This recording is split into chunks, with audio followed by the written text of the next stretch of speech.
The Taj story कि ताजमहल के बारे में हम अब तक जो जानते आए थे, आपको कब लगा कि ये सारी चीजें जो है वो बिल्कुल मिथ्या है? दी एंड जो परेश सर की परफॉर्मेंस है फिल्म के अंदर, वो फिल्म को बहुत ऊंचे स्तर पे लेके गई है। क्योंकि भारत की रग रग में सनातन है।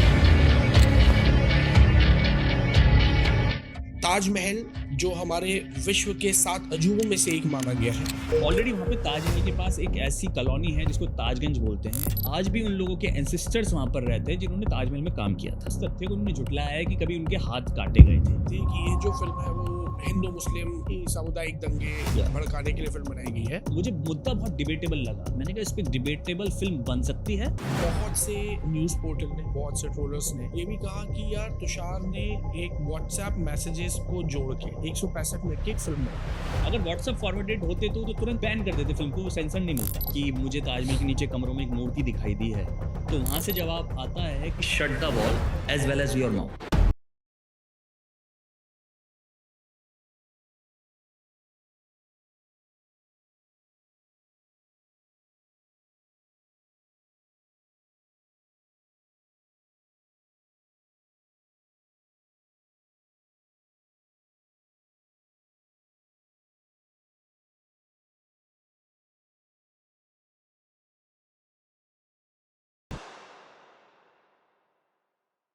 Rest of life best of life podcast के आज के एपिसोड में आपका स्वागत है। मैंने पिछले दिनों एक फिल्म देखी, द ताज स्टोरी। ताजमहल जो हमारे विश्व के 7 अजूबों में से एक माना गया है, उसको लेके बहुत सी कहानियां हम बचपन से पढ़ते आए हैं, सुनते आए हैं, देखते आए हैं। बहुत सी फिल्में उसके इर्द गिर्द बनी है, बहुत सी कहानियां उसके इर्द गिर्द बुनी गई है। और इस फिल्म ने उन सारी यादों, उन सारी बातों, उन सारे तथ्यों को गलत साबित कर दिया। मुझे ये नहीं मालूम कि हम जो पढ़ते आए थे वो सच है या इस फिल्म में जो दिखाया गया है वो सच है। तो मैंने जब ये फिल्म देखी तो मैंने इस फिल्म के डायरेक्टर तुषार अमरीश गोयल को कॉल किया और उनसे मैंने कहा कि मुझे आपके साथ पॉडकास्ट करना है, और उन्होंने सहर्ष हमारा न्योता स्वीकार किया। तो thank you so much Tushar ji कि आपने हमारे पॉडकास्ट के लिए समय निकाला। प्लेजर। मैं पहली चीज जो आपसे जानना चाहता हूँ वो ये है कि ताजमहल के बारे में हम अब तक जो जानते आए थे, आपको कब लगा कि ये सारी चीजें जो है वो बिल्कुल मिथ्या है? मैं एक्चुअली इसकी शुरुआत बताना चाहता हूँ कि हुई कहाँ से। एक दिन मेरे पास मेरे प्रोड्यूसर सी ए सुरेश झा जी का कॉल आता है कि तुषार, ताजमहल के बारे में आप क्या जानते हैं? तो मैंने भी नेचुरल जवाब दिया उनको कि sir, 7th wonder of the world है, शाहजहां ने बनवाया, एक जो हमको पढ़ा है वो कहानी।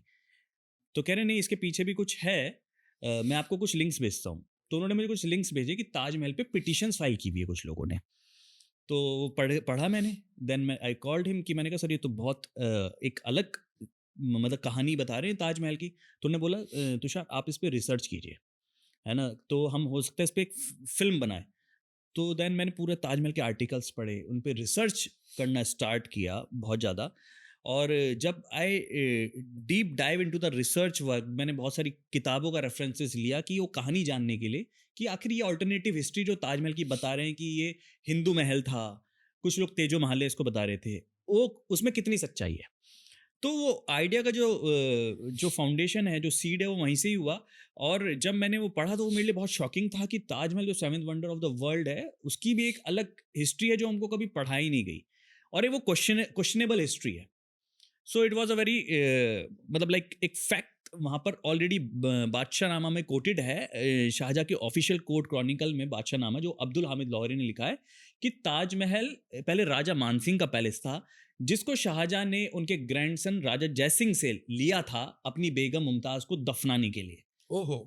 क्योंकि मुमताज की मृत्यु हुई थी बुरहानपुर में, और और 6 महीने बाद उनको वापस आगरा लाया गया, ताजमहल में बाहर गार्डन में दोबारा उनको टेम्परेरी बरी किया गया, और उससे पहले उन्होंने राजा जयसिंह से वो महल लिया था। तो that was a very shocking कि हम इसके बारे में जानते ही नहीं है। हमें तो पता था कि शाहजहां ने बनवाया है और ये प्यार की निशानी है, और मतलब ये फाउंडेशन से शाहजहां ने बनवाया। तो फिर हमने जो सुना था कि भाई शाहजहां ने इतने सालों में बनवाया और जितने मजदूरों ने ताजमहल को बनाया है उनके हाथ काट दिए गए, तो ये सब भी क्या सच है या झूठ है? It's a bogus theory. आप एक बार बताइए कि अगर शाहजहां 22 सालों में बना, ये भी एक झूठ है, क्योंकि एएसआई ने ऑलरेडी अपनी कोर्ट में मेंशन किया है कि 17 सालों में ताजमहल बना है, ठीक है। और जो बादशाह नामा उनकी ऑफिशियल कोर्ट क्रॉनिकल है उसमें 10 साल का जिक्र किया गया है कि 10 साल में बना है।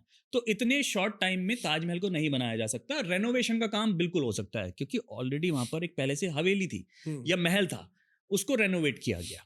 और जो 20,000 मजदूरों के हाथ काटे गए, तो आप समझिए कि 20,000 मजदूर थे, हाथ कितने हुए उनके? 40,000।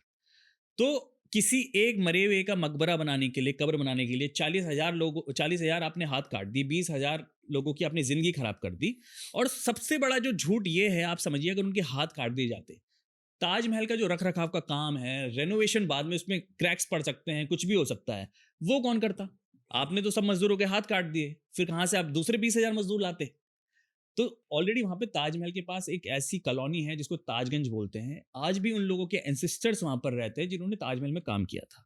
अच्छा। और वो इस बात को, इस तथ्य को उन्होंने झुटलाया है कि कभी उनके हाथ काटे गए थे। तो ये सब एक टैवर्नियर नाम के एक ट्रैवलर थे, फ्रेंच ट्रैवलर, JB टैवर्नियर उनका नाम है पूरा। उन्होंने ये सब बोगस थ्योरी फैलाई कि 20,000 मजदूरों के हाथ काट दिए, 22 सालों में बना। सो ये सब फेक है। आपका जो रिसर्च है या वो कितना ऑथेंटिक है, वो कितना फेक है, और आप कैसे बताओगे कि वो रिसर्च ऑथेंटिक है? आप एक बात बताइए कि जो हमने पढ़ा, किताबों में पढ़ा, एनसीईआरटी की किताबों में पढ़ा कि ताजमहल शाहजहां ने बनवाया है, लेकिन कुछ किताबें तो ये भी कह रही हैं कि ताजमहल शाहजहां ने नहीं बनवाया है। और सबसे बड़ी ऑथेंटिक किताब तो जो बादशाह नामा शाहजहां की खुद की ही जीवनी पे है, वही ये बोल रही है कि राजा मानसिंह का पैलेस था। तो इस बात को कैसे डिनाई किया जा सकता है? ये बात तो हमको एनसीईआरटी की किताबों में नहीं पढ़ाई है ना। एजुकेशन बोर्ड ने इस बात का जिक्र भी नहीं किया कि पहले राजा मानसिंह का पैलेस था जिसको लिया। तो वो ऑथेंटिसिटी अगर किताबों में लिखा जा सकता है कि ताजमहल शाहजहां ने बनवाया, तो कुछ किताबें ये भी कह रही है कि ताजमहल शाहजहां ने नहीं बनवाया। और दोनों पब्लिकेशन हुई हैं किताबें, पब्लिश्ड किताबें हैं। तो दोनों का ऑथेंटिसिटी तो इक्वल ही है, क्योंकि अगर कोई किताब ऐसी फेक उस थ्योरी पे होगी तो आई थिंक गवर्नमेंट उसको पहले ही बैन कर देगी। एक हमेशा बात कही जाती है कि ये जो फिल्म है वो हिंदू मुस्लिम या मतलब होता है ना कि सामुदायिक दंगे या भड़काने के लिए फिल्म बनाई गई है। या व्हाट्स योर टेक? आपकी फिल्म जो है वो एक हिस्टोरिक फैक्ट पे बनी हुई है या हिंदू मुस्लिम करने के लिए बनी हुई है? देखिए क्या है ना कि सबसे बड़ी प्रॉब्लम ये है कि ताजमहल आ गया तो लोग अपना आप इसको हिंदू मुस्लिम करने लगे। हमारी फिल्म हिंदू मुस्लिम के ऊपर है ही नहीं, हमारी फिल्म ताजमहल के एक आर्किटेक्चर के ऊपर है। It's a court room drama. It's a court room drama जहाँ पे डिबेट हो रही है कि ताजमहल कैसे बना। इट्स अ मुगल आर्किटेक्चर और इंडियन आर्किटेक्चर, उसके आर्किटेक्चर पे बात हो रही है और बहुत तथ्यों के साथ बात हो रही है। सिर्फ एक बुक का रेफरेंस नहीं लिया गया, यहाँ पे बादशाह नामा का रेफरेंस लिया गया है, प्रोफेसर आरनाथ की किताब है ताजमहल एंड इट्स इनकारनेशन, उसका रेफरेंस है। एक आर्कियोलॉजिस्ट हैं डी दयालन, उनकी एक बुक है ताजमहल एंड इट्स कंजर्वेशन, उसका रेफरेंस लिया गया है। काफ़ी सारे सोर्सेज का रेफरेंस लेके कुछ शाहजहां के फरमान जो आज भी बीकानेर आर्काइव में है वो मुझे मिले, जो दिया कुमारी जी, राजकुमारी दिया कुमारी जी हैं जयपुर में। मैं उनके यहाँ गया और उनकी लाइब्रेरी में मुझे जाने का मौका मिला। वहाँ मैंने बहुत सारे सोर्सेज देखे, वहाँ फरमान भी थे उनके शाहजहां के, वो फरमान भी मैंने पढ़े, बहुत ऑथेंटिक रिसर्च उस पर की है मैंने। सो जो सारी सबूत हमारे पास हैं वो यही वैलिड पॉइंट देते हैं कि ताजमहल की जो इतिहास बताया गया है वो एक क्वेश्चन मार्क है, वो सही तरीके से नहीं बताया गया है। आपने जो बताया उसके बाद बारी आती है उसको स्क्रिप्ट में बांधने की। तो ये कह दिया जाता है कि इसमें कुछ हमने फ्रीडम ली है फिल्म को रोचक बनाने के लिए। तो उसमें कितना % आपने टैम्परिंग की है उन फैक्ट के साथ या कहानी के साथ? देखिए क्या है कि फिल्म के स्टार्टिंग में डिस्क्लेमर भी है कि हम किसी भी हिस्टोरिकल फैक्ट्स के सही होने का दावा नहीं करते। हमने तो ऑब्वियस है हिस्टोरिकल फैक्ट्स ही लिए, बुक्स के आधार पर ही लिए हैं। लेकिन स्टार्टिंग की जो फिल्म है, लाइक आप फर्स्ट हाफ देखेंगे, जब तक कोर्ट रूम ड्रामा नहीं आता, कोर्ट सीन नहीं आता, वो ऑब्वियस एक फिक्शनल स्टोरी है कि किरदार गढ़ा गया विष्णुदास नामक जो एक गाइड था जो ताजमहल पे केस करता है, उनकी फैमिली एक फिक्शनल है। जब फिल्म कोर्ट रूम में पहुंचती है, कोर्ट रूम के अंदर जितने भी सीन्स हैं, जितने भी फैक्ट्स हमने प्रेजेंट किए हैं, सब बुक्स के अंदर दिए। मैंने बुक्स के नाम भी फिल्म के अंदर दिए मौजूद है। उसके साथ कोई छेड़छाड़ नहीं हुई, टैंपरिंग नहीं हुई। हमने अपनी तरफ से कुछ भी मैनिपुलेशन करने की उसमें कोशिश नहीं की। जो जाकिर हुसैन जी जो दूसरे वकील का प्ले कर रहे हैं, लाइक अनवर राशिद, उन्होंने जो फैक्ट्स दिए हैं वो भी ये फैक्ट्स कहते हैं कि शाहजहां ने बनवाया। वो पूरे बहुत सारे रेफरेंसेस नहीं है किताबें से, वो मैंने नाम भी दिया उनके। पीटर मंडी की किताब है, टैवर्नियर की किताब है, इब्बा कोच की किताब है। विष्णुदास जो कहते हैं कि नहीं बनवा कि शाहजहां ने नहीं बनवाया, उनकी किताबों से भी बहुत सारे रेफरेंसेस लिए हैं। वो सब रेफरेंसेस बुक्स के अंदर पेज नंबर के साथ मिल जाएंगे, वो मौजूद हैं। आई विल डेफिनेटली, मैं उनको साइट्स पे डालने वाला भी हूँ। चलिए, परेश रावल जी ने तथ्य बताया कि नहीं बने हैं, या जाकिर हुसैन जी ने तथ्य बताया कि बने हैं। फिर आप कैसे कंक्लूजन में पहुंचे कि ये वाले सारे तथ्य सही हैं और ये वाले सारे तथ्य गलत हैं? हमने तो देखो ये फिल्म के अंदर ये दिखाया नहीं कि ये सही है कि ये गलत है। हमने एक ऑब्वियस है, क्योंकि जजमेंट हमने नहीं दिया फिल्म के अंदर कोई भी, क्योंकि हमने दोनों पक्षों की बहस अच्छे से मजबूती के साथ दिखाई है। जाकिर सर के जो सवाल थे उनका जो लॉजिकली जवाब दिया है विष्णुदास जी ने, परेश हम्म। रावल जी ने, ठीक है। और परेश जी के जो सवाल थे उनका लॉजिकल रेफरेंस दिया है जाकिर जी ने। तो कहने का मतलब ये है कि हमने कोई जजमेंट पास नहीं किया। It's an open ended film. आप फिल्म देखिए, आप तर्कों को सुनिए और खुद वो फील कीजिए कि क्या सही है क्या गलत है, क्योंकि ऑब्वियस हाई कोर्ट से अभी या सुप्रीम कोर्ट से ताजमहल के ऊपर कोई जजमेंट आया आया नहीं ही है, नहीं है। क्योंकि बहुत सारे सबूत हमने दिखाए हैं फिल्म के अंदर। तो ये एक क्लाइमैक्स को फिक्शनल करना बहुत खराब होता। तो मैंने उसको रियलिस्टिक रखने की पूरी कोशिश की है कि जो है वैसे ही मैं प्रेजेंट करूं। और मुझे मुद्दा बहुत डिबेटेबल लगा। मैंने कहा इस पर डिबेटेबल फिल्म बन सकती है जो दर्शकों के लिए भी काफी रोचक होगी, और ऐसी डिबेट कई सालों से आई भी नहीं है। बट हमने इस पे कोई डिसीजन नहीं दिया है। ऑडियंस एक बार जाए, फिल्म देखे थिएटर में और खुद डिसाइड करे कि क्या सच है, क्योंकि ताजमहल पे 6 पिटिशंस ऑलरेडी फाइल हो चुकी हैं, जो मैंने लास्ट में मेंशन भी किया फिल्म के अंदर। वो पिटिशंस वो सुन के खुद पता चल जाएगा कि क्या है। अमेजिंग तुषार भाई, कितना मुश्किल रहा कलाकारों को फिल्म के लिए मनाना? देखिए क्या है कि जब मेरी स्क्रिप्ट कंप्लीट हुई, रिसर्च वर्क कंप्लीट हुआ, 2.5 साल इस पे रिसर्च किया है मैंने। और मेरी कुछ टीम के सदस्य थे, उन लोगों ने। And Saurabh Pandey is one of my co writer. उन्होंने कश्मीर फाइल्स में भी he was additional screenplay writer. Saurabh Pandey is a good writer also. So 2.5 साल के बाद पूरी स्क्रिप्ट जब तैयार हुई, अब बारी आती है कास्टिंग की, कि हमने सोचा अब कास्ट किसको करें। तो मैंने सी ए सुरेश झा जी को कॉल किया कि सर अभी कास्टिंग की बारी आती है। सो हमारे क्रिएटिव प्रोड्यूसर भी है विकास राय देश्याम जी, उनसे भी डिस्कशन हुआ था। तो बातों बातों में निकला कि Paresh Rawal would be a better choice for this kind of role, because obvious past में उन्होंने ऐसा किया है। और बट मेरे अंदर एक फियर था यार, परेश रावल हाँ बोलेंगे, क्योंकि as a obvious I am a first time filmmaker, debut ये मेरी फिल्म है। सो डाउट था कहीं ना कहीं कि पता नहीं स्क्रिप्ट कैसी लगेगी, बिकॉज वो बिग कमर्शियल फिल्म करते हैं। तो फिल्म उनके पास स्क्रिप्ट भेजी गई, और 4-5 दिन तक उनका कोई जवाब आया नहीं स्क्रिप्ट भेजने के बाद। और 5वें छठे दिन उनका कॉल आता है कि मुझे बहुत अच्छी स्क्रिप्ट लगी और रिसर्च वर्क सबसे अच्छा लगा। बहुत ही डिटेल्ड और ऑथेंटिक रिसर्च वर्क है। उन्होंने रिसेंटली अपने एक इंटरव्यू में भी ये बात बोली है कि 40 साल के करियर में उनके पास कोई ऐसी स्क्रिप्ट नहीं आई आज तक जिसमें इतना डिटेल्ड रिसर्च वर्क हो। राज शमानी के पॉडकास्ट राज शमानी के पॉडकास्ट में उन्होंने बात बोली, और उन्होंने मेरे बारे में बहुत thanks to him is so sweet कि उन्होंने इतना मुझे क्रेडिट दे दिया। बट डेफिनेटली हाँ, रिसर्च वर्क अच्छा है, बट एट द एंड जो परेश सर की परफॉर्मेंस है फिल्म के अंदर, वो फिल्म को बहुत ऊंचे स्तर पे लेके गई है, और लोगों को उनके डायलॉग्स डिलीवरी बहुत पसंद आ रहे हैं। That's it. बहुत से न्यूज़ पोर्टल ने, बहुत से ट्रोलर्स ने ये भी कहा कि यार तुषार ने एक व्हाट्सएप मैसेजेस को जोड़ के 165 मिनट की एक फिल्म बना दी है। या what's your take on this? यार मैं सच में दर्शन भाई, मैंने देखा वो रिव्यू जहाँ पे लिखा है कि व्हाट्सअप फॉरवर्ड को पढ़ के 165 मिनट की फिल्म बना दी। मुझे हंसी आती है ऐसे वो इंटरव्यूअर्स पे, ऐसे रिव्यूअर्स पे, क्योंकि अगर आप में इतनी हिम्मत है ना, तो आप एक बार 2 साल रिसर्च कीजिए मेरी तरह, और आके मुझसे बहस कीजिए ओपन फॉर्म में। ठीक है, जो आप व्हाट्सअप आपके जो फॉरवर्ड से आपने भी पढ़े, आप लेके बैठिए उनको और मुझसे बहस कीजिए आप आके। ठीक है, आप किसी की भी मेहनत को, जिसने रियल में ऑथेंटिक मेहनत की है, ऐसे 2 मिनट में व्हाट्सअप फॉरवर्ड नहीं बता सकते। क्योंकि अगर व्हाट्सअप फॉरवर्ड होता तो ये फिल्म लोगों को इतनी पसंद नहीं आती। We are in 4th week right now, और लोगों को फिल्म बहुत ऑथेंटिक लग रही है, और ऑथेंटिक वे से हमने फिल्म बनाई है।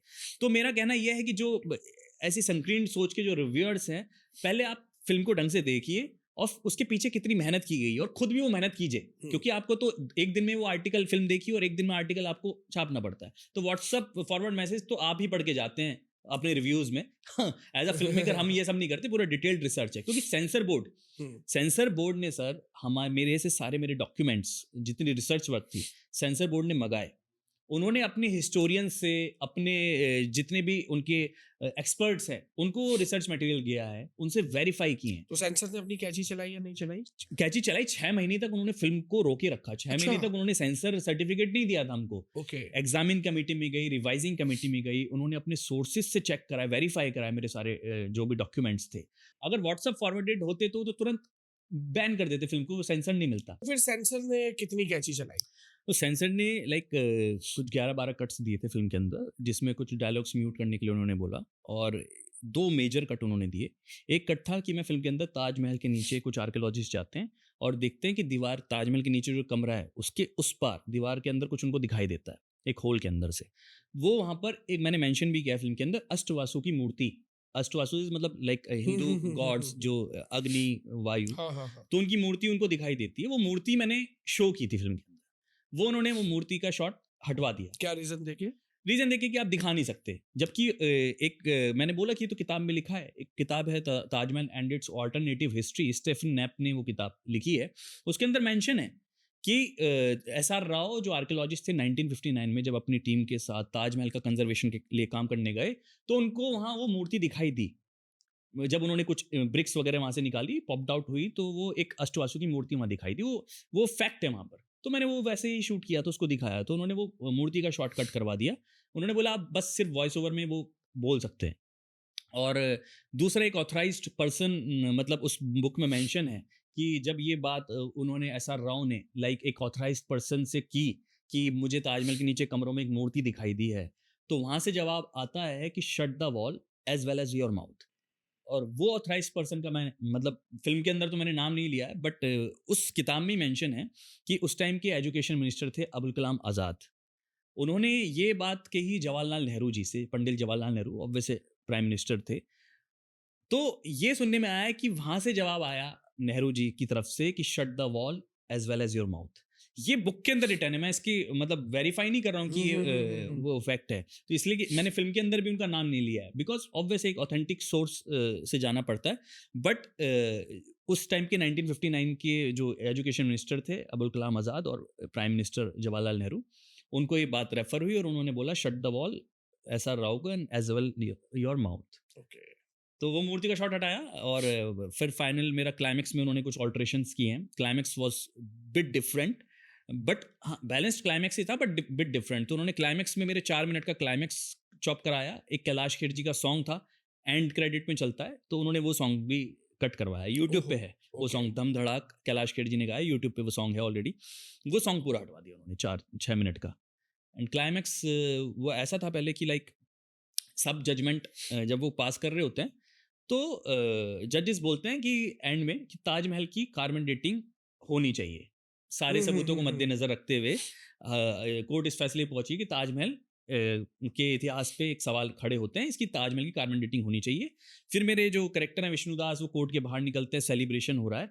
लास्ट में वो कैमरे में लुक देते हुए बोलते हैं कि ये जो आप देख रहे हैं ये एक फिल्मी एंडिंग है, लेकिन असली सच्चाई कुछ और है। अब सच्चाई कुछ और क्या थी वो मैंने न्यूज़ आर्टिकल्स डाले थे कि हाई कोर्ट ने डिसीजंस अभी नहीं दिए हैं, पिटिशंस खारिज कर दी गई हैं, तो फिल्मी एंडिंग के हिसाब से हमने रखा हुआ था। Okay, so after the Taj story ये एक ट्रेंड चला होता है कि एक कोई फाइल्स बनती है, एक कोई स्टोरी बनती है, और फिर लोग उसी तरीके की सक्सेस के बाद वो सारे सीक्वल्स पे काम करना शुरू कर देते हैं। आपने जो ताज स्टोरी बनाई, आपको बॉक्स ऑफिस सक्सेस मिली, लोगों का प्यार मिला, एज वेल एज गालियां, एज वेल एज ट्रोल, लेकिन जो एक बड़ा वर्ग है वो इस फिल्म को पसंद कर रहा है, वो देखने जा रहा है। अब आप what next about the Taj story, क्या इसी तरीके की कहानियों में आप फिल्म बनाना चाहेंगे? देखिए क्या है कि सब्जेक्ट मेरा तो ऐसा है मतलब कि ऐसे ज़रूरी नहीं कि मैं इसी तरह के सब्जेक्ट पे काम करूंगा, बट यस मुझे किक देती है हिस्टोरिकल चीज़ें। मुझे पीरियोडिक फिल्म बहुत पसंद है ना, तो मैं definitely I am looking forward कि मैं कुछ इस तरह का सब्जेक्ट देखूं, नॉट लाइक कि यही वापस से ताज स्टोरी या कोई मॉन्यूमेंट की बात हो। कुछ एक अच्छी यूनिक कहानी मिलेगी जो इतिहास में नहीं कही गई है, वो definitely I will looking forward कि मैं उसको बनाऊं। That's great. तो मैं चाहूंगा तुषार भाई एक पॉडकास्ट हम करेंगे आपकी अगली कहानियों में। मैं ये चाहता था कि ये पॉडकास्ट इतना हो जहाँ पे लोगों को उनके जो सवाल हैं, जो वो चाहते थे कि डायरेक्टर से पूछे, जो ट्रोलर्स हैं जो चाहते थे कि उनको उसका टेक मिले, और मुझे लगता है आप भी चाहते होंगे कि उनके जो सवाल है या आरोप है उनको आप एक जवाब दे सके। तो मैं यहाँ पे अपने व्यूअर से कहना चाहूंगा कि आपने अगर अभी तक द ताज स्टोरी नहीं देखी है तो आप देख के आइए, अपने व्यूज अपने क्वेश्चन आप कमेंट में बताइए। अगर उसमें कुछ हमें इतने व्यूज कमेंट्स या आपके कंसर्न आते हैं तो आई एम श्योर हम अगले महीने एक दूसरा पॉडकास्ट उन सवालों के साथ तुषार भाई से फिर करेंगे। Yes and what you want to say to nation कि वो ताज स्टोरी क्यों देखे? मैं सीरियसली ये अपील करता हूँ सब दर्शकों से कि ताज स्टोरी आप इसलिए देखिए कि it's not a propaganda film. ये किसी भी तरह का हेट्रेड नहीं फैलाती है फिल्म। ये प्योरली डिबेटेबल फिल्म है जो एक सवाल खड़ा करती है कि हमारी जो हिस्ट्री है इतनी आसान नहीं है, बहुत जटिल हिस्ट्री है और वो इतनी आसानी से जो पढ़ा दी गई है और हमारे दिमाग में एक भर दी गई है इंटेलेक्चुअल टेररिज्म द्वारा, जो हमारे कुछ सेकुलर हिस्टोरियंस थे, वामपंथी थे, उनके द्वारा आप जाइए और वापस से रिविजिट कीजिए अपनी इतिहास को। क्योंकि ताजमहल तो सिर्फ एक स्ट्रक्चर है, लेकिन ऐसी अनेक कहानियां हैं जो दबी हुई हैं। तो ये ताजमहल जो फिल्म है ताज स्टोरी, ये एक सवाल है। जब आप किसी भी चीज का नहीं है तो सवाल उठाना बहुत ज्यादा जरूरी है। और एजुकेशन सिस्टम में ऐसी क्या चीजें, क्या खामियां थी जो आगे यंगस्टर्स वापस से वो सब चीजें ना पढ़े, क्योंकि हम तो वही पढ़ के बड़े हुए हैं और हमारे फादर्स ने भी वही सब पढ़ा है। तो आगे आने वाली जनरेशन ऐसा कुछ ना पढ़े, वो चेंज होना चाहिए। बृहदेश्वर टेम्पल के बारे में हर बच्चे को पता होना चाहिए। मीनाक्षी आमिन के बारे में हर बच्चे को पता होना चाहिए। छत्रपति संभाजी महाराज के ऊपर अभी जब छावा फिल्म आई तो पता चला देश को कि हाँ संभाजी महाराज जी भी कोई थे, है ना। तो अपने जो हिंदू किंगडम्स हैं, डायनेस्टीज हैं, उनके बारे में पता होना चाहिए। इंस्टेड ऑफ की इन्वेडर्स जो आए बाहर देशों से, हमें ज्यादा उनके बारे में पता है। मैं एक बात का जिक्र करना चाहूंगा। एक किताब है इंडिया वुंडेड सिविलाइजेशन, जो लिखी है वीएस नाइपॉल साहब ने। उनको नोबेल प्राइज मिला था 2003 में। अच्छा। उस किताब में उन्होंने मेंशन किया है कि भारत एक ऐसा देश है और एकमात्र विचित्र देश है जो अपने लोगों के लिखे हुए इतिहास पे भरोसा नहीं करता। वो उनके लिखे हुए इतिहास पे भरोसा करता है जिन्होंने इन पे हुकूमत की, जो इनके दुश्मन थे।